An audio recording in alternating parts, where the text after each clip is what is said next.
Assalomu alaykum do'stlar, hammaga yaxshimisizlar, zo'rmisizlar? Men Jo'rayeb Jasurbek. Nasib bo'lsa inshaalloh 13-o'yin kuni Toshkent O'zbekiston Xuma arenada nasib bo'lsa qozog'istonlik bog'rimiz bilan jang qilaman.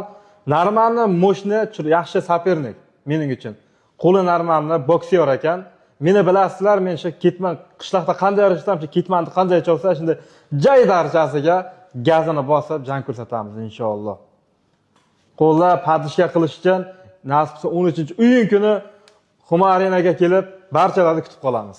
Bunaqa nakon qilib to'layman, bunaqa jang ko'rsatamiz, o'zim ham o'ylamagan. Lekin shunaqa Alloh izniylab shunaqa jang ko'rsatib, bunisida menimcha yaxshi tayyorlandim, yaxshi forma qildim, yaxshi o'zimni qiynadim, qo'llarimda yaxshi qo'ydim. Menimcha yana jangdan qaraganda bu jangimda yanada muxlislarga chiroyli jang ko'rsataman. Nasib bo'lsa kelib Xuma arenada ko'rib, bizlar hayron qoladi, padishga qiladi inshaalloh. Chiroyli jang bo'ladi menimcha. Yaxshi jang bo'ladi. Chunki juda ham sog'inib ketdim. Mana shu Oktogon ligada anchadan beri o'zi jang o'tkazmay qo'ydim. O'zi bilasizlar, bundan oldin safar 2 oy bo'lib qo'ydi o'sha jangdan keyin. Ortiq sog'indim, yana o'sha hissiyot, o'sha muxlislar, insonlar baqir-chaqir, shou kerakdi. Bu narsa kerak, o'zi sog'indim. Nasib bo'lsa inshaalloh shunaqa bo'ladi, zaryajini bo'ladi.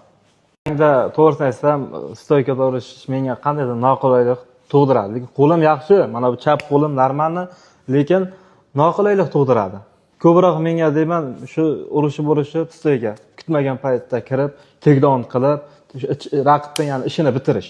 Narmanni ushlab olsam, birdan shu takedown qilib, raqibni charchatib, ko'proq kurash menga osonroq deb o'ylayman. Chunki stoykada urishaversam, bilmadim. Bilsangiz, uni ikkinchi jangimda shunaqa jang ko'rsatdim, insonlar hamma faqat bunaqa bo'ldi, unaqa bo'ldi, ko'p inson norozi bo'ldi. Stoykada urishganimga. O'shangami bilmadim. Ko'proq takedownlarda yaxshi ochko ishlashga harakat qilaman. Do'stlar, mana nasib bo'lsa inshaalloh shu 13-o'yin jangimizga mana 2 kun qoldi. Raqibimga ham, qozoq bog'rimga ham omad tilayman. Nasib bo'lsa inshaalloh chiroyli zaryajni boy ko'rsataylik. U ham, men ham u ham begona emas, hammamiz bitta bir to'g'on.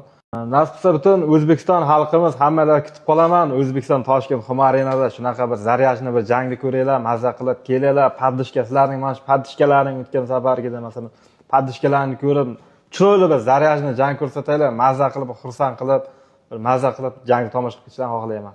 Davay, O'zbekiston!